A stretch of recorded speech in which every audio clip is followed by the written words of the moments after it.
So, my guest today on the Neil Wilkins podcast is Janet Granger. Now, Janet has once been quoted to say, if the culture of an organization does not address the differences in how different age groups think, work, and communicate, then business goals of the organization will not be met.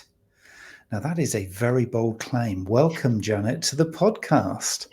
That's me, bold. There's a big statement there, because that kind of says it how it is. There's no place to hide with this topic, is there? That if we get this wrong culturally, if we got this wrong in terms of style, language, communication ethic, we're at a standing start here, aren't we? We're not going to be able to do business. Yep, and it's interesting. People get very sort of put back by that, But then to counter that, I say, well, think of the people that have done this really well. I mean, look at like a Richard Branson. He's figured it out internally, and he focuses on keeping everyone happy internally, and they take care of the customer, right? There are really good examples of people who figured this out, did it well, and you can see the business results. So it's not like I'm just talking theoretical here. Like, people have been doing this. This is not rocket science. But it takes a lot of work and focus and a willingness to go that extra mile to make this work. So where do we start then? I mean, I have been in marketing for, a long time, let's just say. So many decades in marketing, and we've always been trained and taught and I guess kind of have learned that, you start with the customer, you take the customer's perspective and you kind of try and meet their needs or exceed their needs with a product or service, and everyone's going to be happy.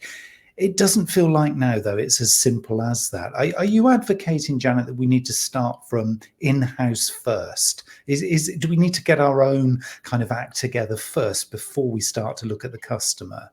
Okay, I sort of feel like that's a chicken and the egg question. Yes and no. I mean, if, to your point, I'm one of these classic marketing people where if you don't start with how you're solving your customer's pain point or problem, it doesn't matter where you go from there. That's where you have to start. Having said that, that comes from the marketing team. And if you don't have an effective marketing team that feels empowered and enabled to do that work, then you won't get it either. So I don't know. I can't answer that question, which is more important. I will say that what I'm seeing from my colleagues who are my age, who are now in like CMO positions, is the internal staffing problem is getting to be just as big as the who's my next client problem. So I think that maybe 10, 20 years ago, the bigger problem was finding the clients. Now, I think a much bigger problem is finding and keeping the talented staff to do that work. And so, that's where the internal, to me, becomes almost just as important as the external.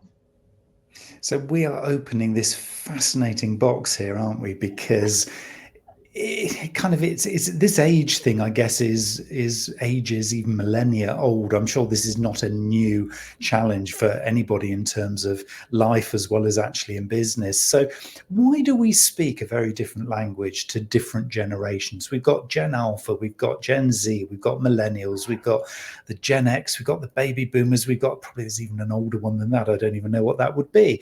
So we've got all of these these demographic sort of generational age kind of profiles, and we all seem to speak a different language, or at least we seem to not be able to necessarily naturally relate to people older or younger than us. It almost feels like quite an effort. Why is that?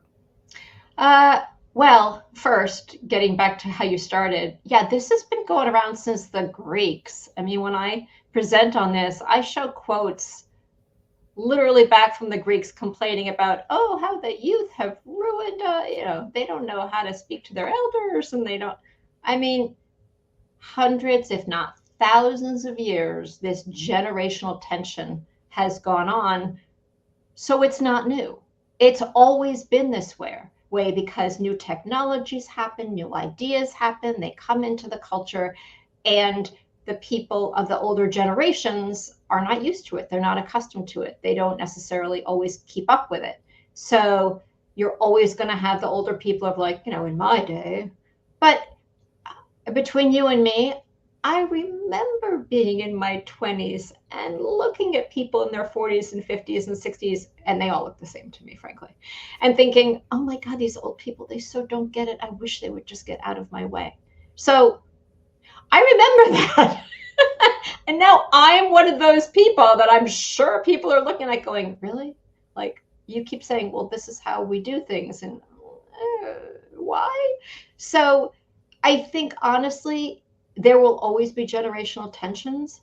And I like to quote Simon Sinek with, with this particular generation, I can tell you all of the issues that are happening here.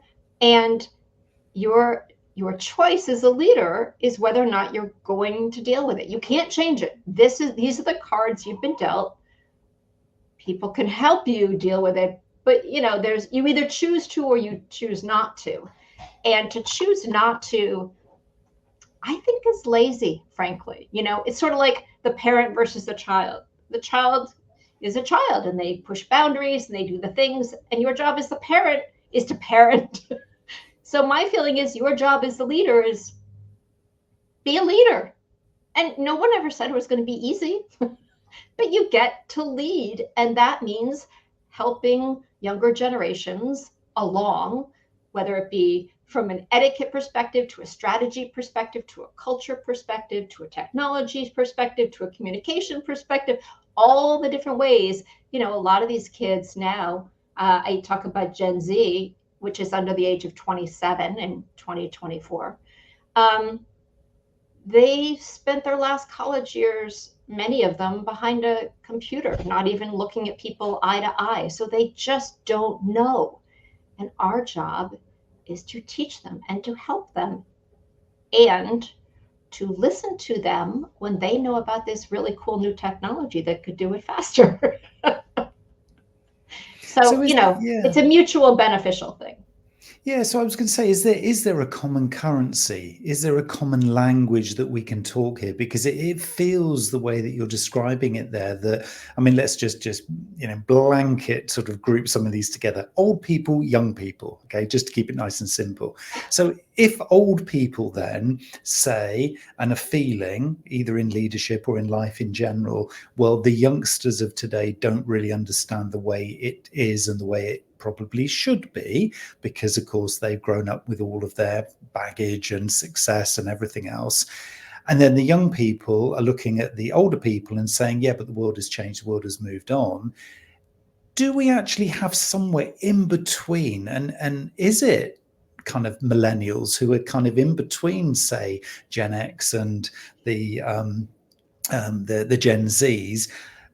Are they the kind of this bridge? Because it feels like, to be able to at least start a conversation and see, well, maybe there might be value on both ends of this spectrum, but we've got to start talking some kind of common language here. We have to meet at some point. Otherwise, we are always going to be arguing. We're always going to be at odds with each other. Is there a bridge? Is there hope, basically, I guess, is what I'm asking. Yes, there is hope, and I talk a lot about it. And the hope, first of all, I love your question about the millennials being in the middle. Can they fix it? And my answer is, of course they can fix it, but a lot of them are as frustrated with Gen Z as people who are older. So I smile to myself because, I talk to millennials 30, 32 years old who are like, yeah, I don't get it. So you don't have to be that far removed for there to be this sort of disconnect. But there are common threads, right? And there are actually a lot more common threads, right? There's more hope than a lot of people think, which is, here's one. Everybody wants to be happy. Why don't we start there? How do people feel happy at work? Oftentimes it's feeling like they're respected. Everyone should be respected at work. And that means things like listening to people and maybe taking an empathetic approach to, if someone says, well, here's my experience, or talking about process. Well, here's how we got here. There may be a better way to do it now, but let me explain to you how we got here, because you may not be thinking about the fact that like this team uses this database and that team needs this information. And, sometimes younger people come in like, hey, here's how we can do it. And the answer is, oh, okay, as long as we address how we got to here, right? So if you take the commonalities, common goals, everyone wants to feel respected, everyone wants to feel heard. And then finally, that age-old business one, which is, oh, and we all want to sell things because we all make money and get our salary if we're successful as a team at work, right? So there are commonalities. They're just so basic and sort of at the baseline, in sort of Maslow's hierarchy, that people don't think about it, right? They don't think about the fact that like, I want to feel respected. That is so basic to everybody. And everyone doesn't want to be afraid. There is so much fear going on at work, right? Ego fear. Will I lose my job? Will I not be respected? Will I not get the promotion? Will I not get a raise? Is this the right place? Is this the right career? There are so many things that people are fearful about. If we start off with those baselines, that's where change and the magic happens. Because once you start to take care of those things, again, I'll pull in Richard Branson again. I don't think his employees are fearful of their jobs, of him, of what upper management may say. That's a very broad generalization. But my point is, if you do things like take away the fear of failure and say, hey, especially like on marketing, let's try 10 new things. We know that 7 won't work, but we'll find 3 that do, and we'll keep doing those, and we'll test some other things. If you give people the opportunity to fail, for example, and they don't feel afraid, better behavior will happen. So those are some of the ways. I hope, you'll see there are many ways forward. It's not as depressing as people make it out to be. Yeah, and I guess it's that context, isn't it? I think one of the things I'd like to pick up on that you mentioned there was really this kind of, the reason we're in this situation, or the reason it's like this, or here's the impact of, if we do it that way, we could do it that way, but here's the likely impact. So it gives that context. It's kind of storytelling, isn't it, really? Rather than saying, here's my view, this is your view, and they're going to meet at loggerheads. It's actually saying, okay, well, let's kind of explore that. But the context is here. Could we collaborate? Could we co-create? These are really kind of evocative but positive words. Collaborate and co-create. Those are the magic words. You're right. And it just feels that, because otherwise, if we are talking different languages, we are never going to see eye to eye.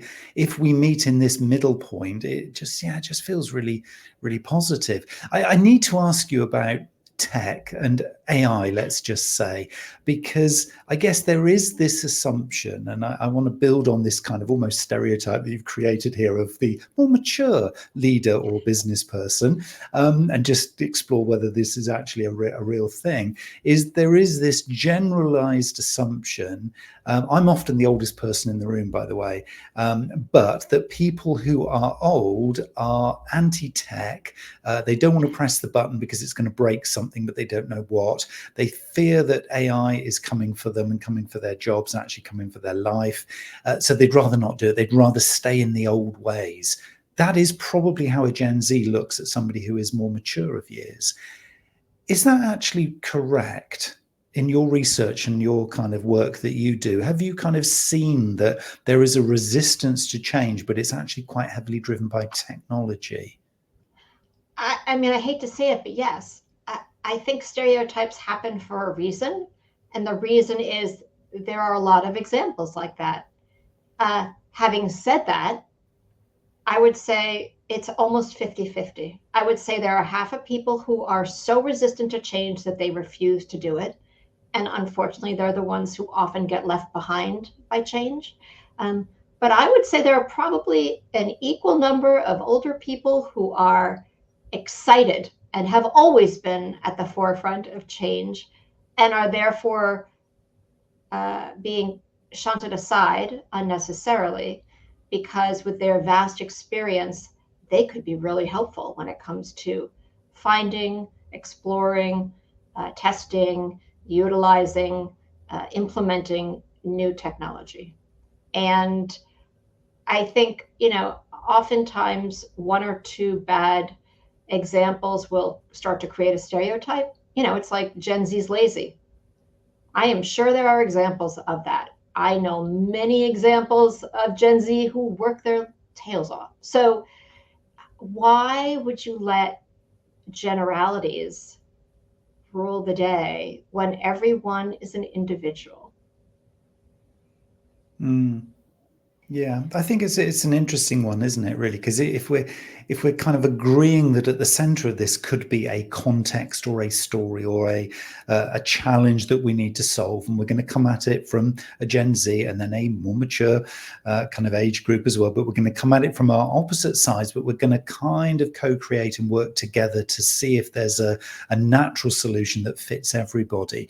I guess then the next question is there a level of patience that a Gen Z would be expected to exhibit? Because I think, they've grown up, as we know, in a very, very immediate world. I mean, the Gen Zs and the Gen Alphas kind of coming through here, it's instant gratification, it's instant information. The technology that we've just talked about there enables all of this immediacy. And yet the likes of you and I, Janet, have grown up with being patient, actually spending a little time reflecting, being, as maybe a Gen Z might call it, a little bit boring. So is there something here about we've got to try and figure out the way that time is interpreted? I love that, because in many ways that nails down one of the problems, this sort of immediacy, I did this, when do I get a raise? Yeah. And so again, getting back to what we said earlier, these are the cards we've been dealt. And one of the things we get to do is manage their expectations when it comes to time. Things like, hey, typically budgeting is done once a year. So if you're expecting that raise in 6 months, let me manage your expectation for you that the typical cycle here is once a year. And when I talk to older leaders, it is very much about this Gen Z expectation, whether it be immediate results, immediate response, immediate everything. They don't have patience when it comes to results, but they also have an equal issue with regard to feedback, right? So it's teaching them the timing of feedback, answers, all of the things. I think honestly, that is one of the biggest things we get to teach them is about expectations and time and how it may be different from what they're used to. No one's swiping left or right here. And I love the way that you've just, to answer that question, you've actually slowed everything right down, almost to make them listen. It's like, pay attention, people. Janet has slowed the conversation down. I love the way that you did that. Whether it was subconscious or you were intentionally doing that, it was genius. Totally unconscious, but yeah. Yeah, it's time to listen, isn't it?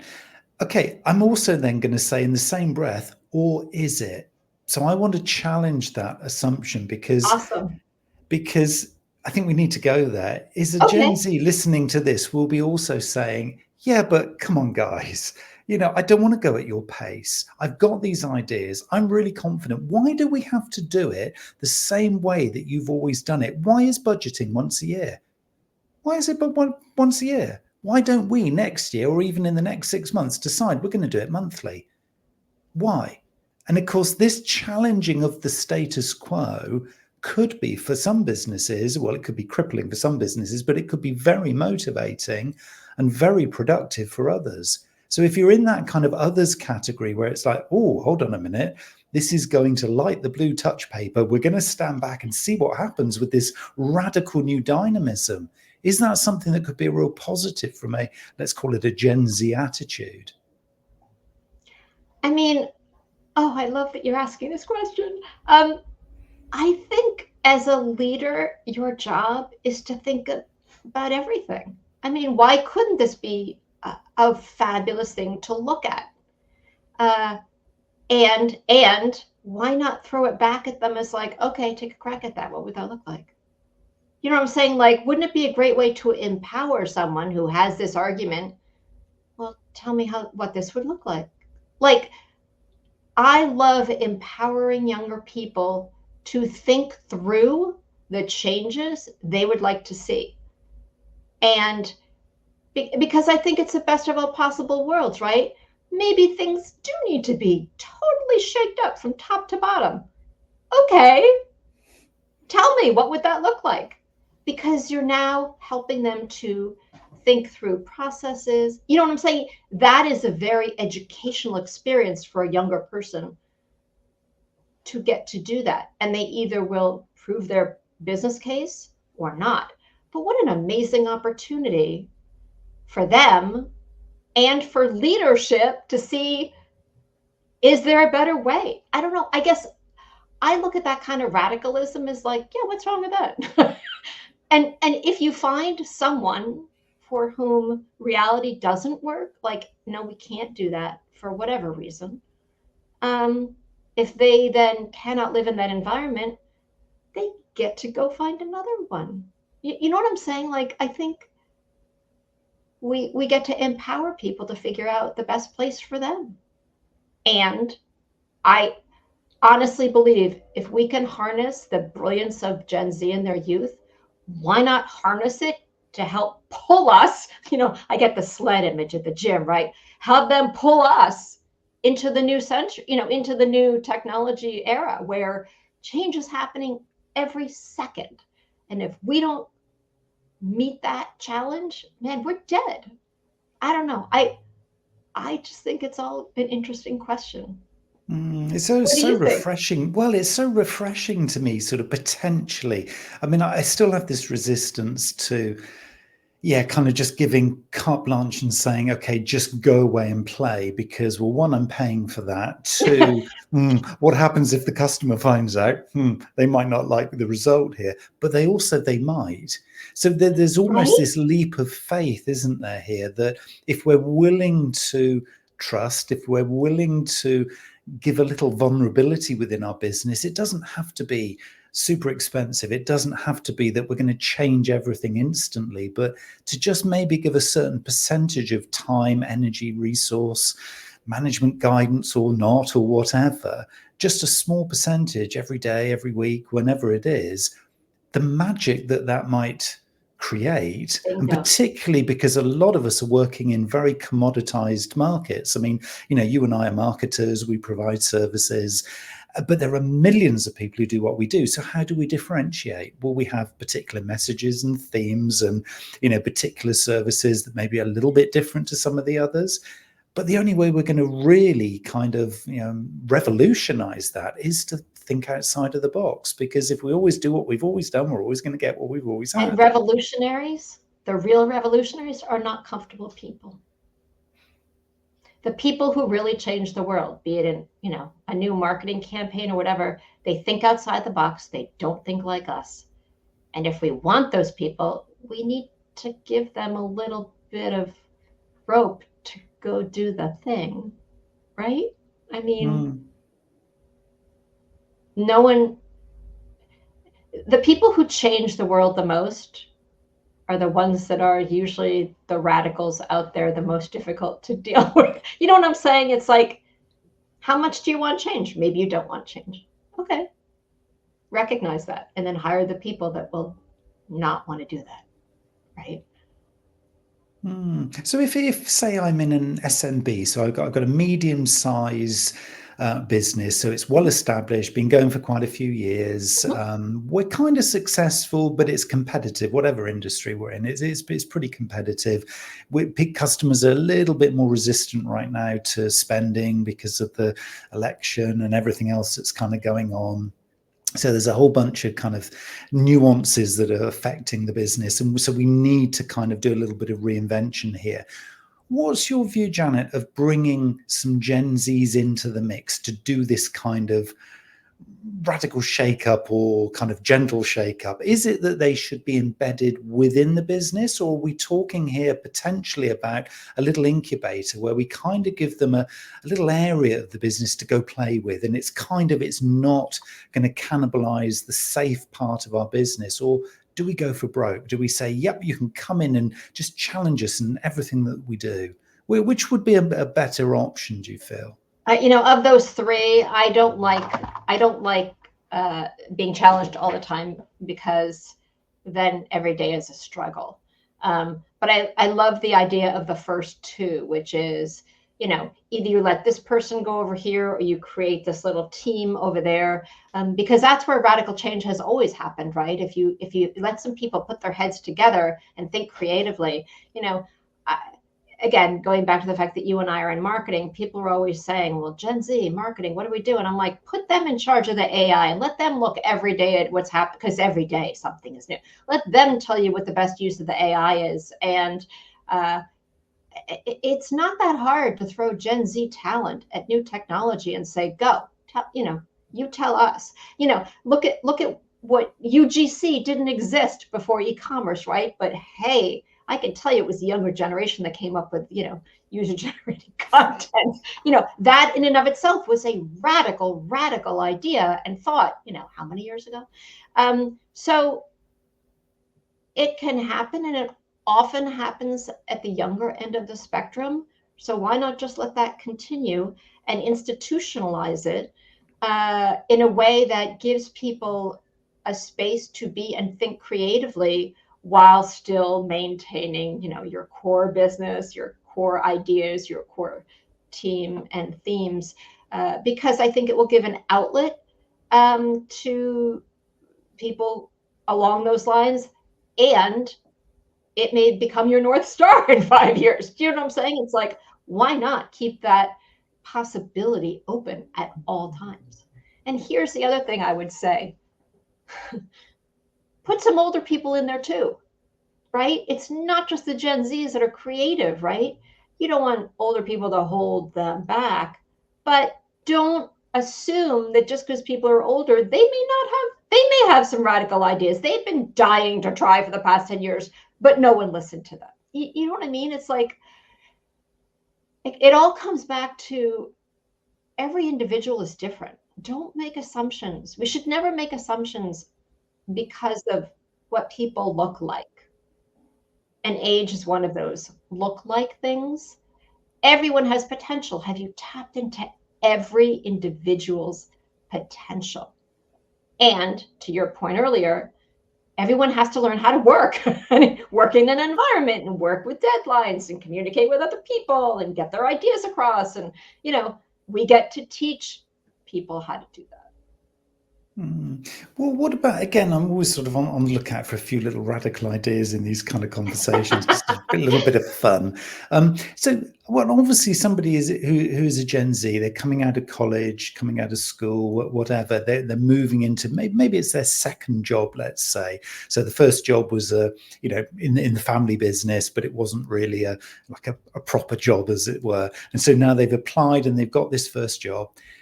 It's going to be right at the bottom of the ladder, isn't it? They're going to be in a very, very junior, very supportive assistant to something or someone.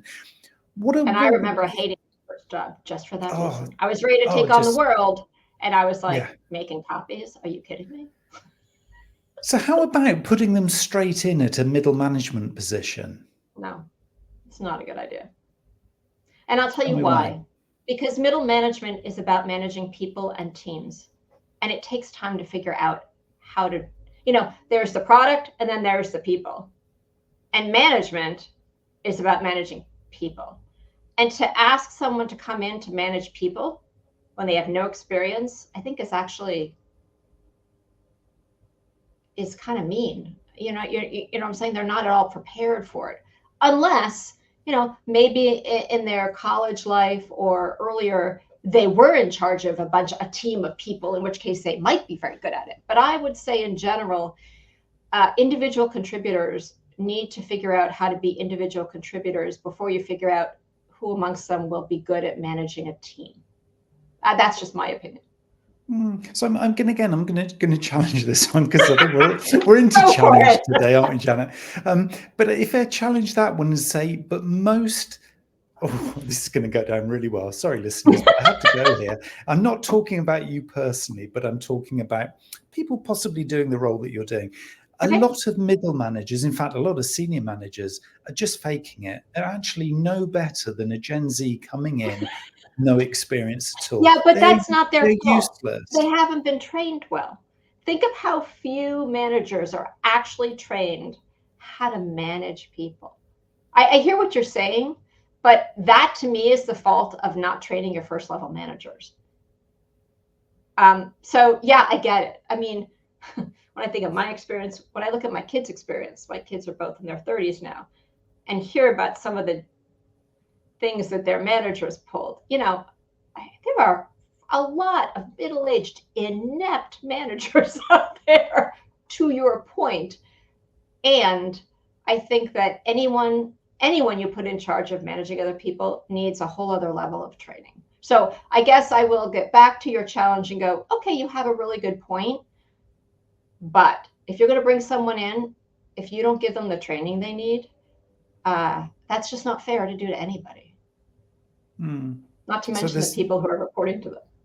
Yeah, that would be an interesting dynamic, wouldn't it? Because that would certainly rock the boat, wouldn't it? And I think there is this kind of age expectation that, older people are in more senior positions, junior people in tend to be much younger. In most cases, obviously, there are people who make a career choice that they wish to stay in a junior role, and that is absolutely as it should be. It's very much down to personal choice.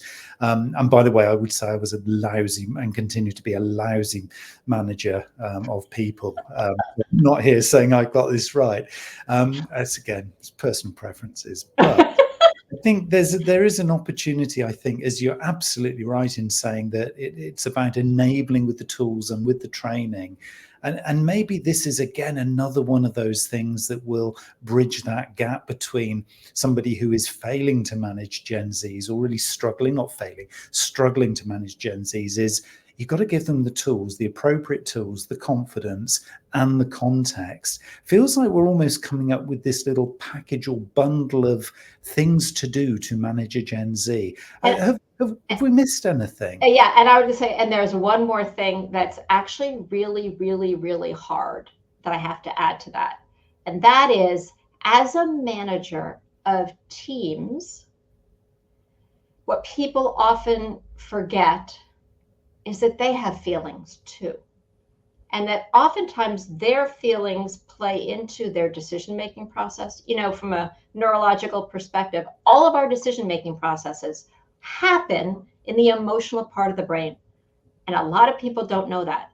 And that means every single decision that we make at work is actually an emotional decision.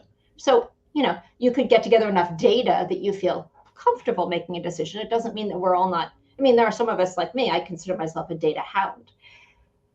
But managers have to realize that as they're thinking about their team, a decision, a promotion, a raise, conflict, a conversation they want to have, they need to realize that they're bringing all their emotions in, and to somehow keep that in check so that they're not imposing their feelings, their fears on, people project on other people all the time. And so again, that's one of the skills that managers need, is to being able to look at themselves and going, okay, is this about me or is this really about them? Do you know what I'm saying? Yeah, so we've got to take this seriously, haven't we? I think is what we're saying, that this isn't something you just assume you can't deal with. that if you've got some Gen Zs in your business, that they'll learn in time, and almost kind of brush it under the carpet. This is something that needs to be at the management table to be discussed properly because of all the opportunity that we've identified here. So why are so few taking this seriously in management teams or at a C-suite level? It's interesting you say that because I've spoken to a number of different CEO groups, and they've all identified talent management as one of the top 5 problems right now. And I think, honestly, it's that they don't know how.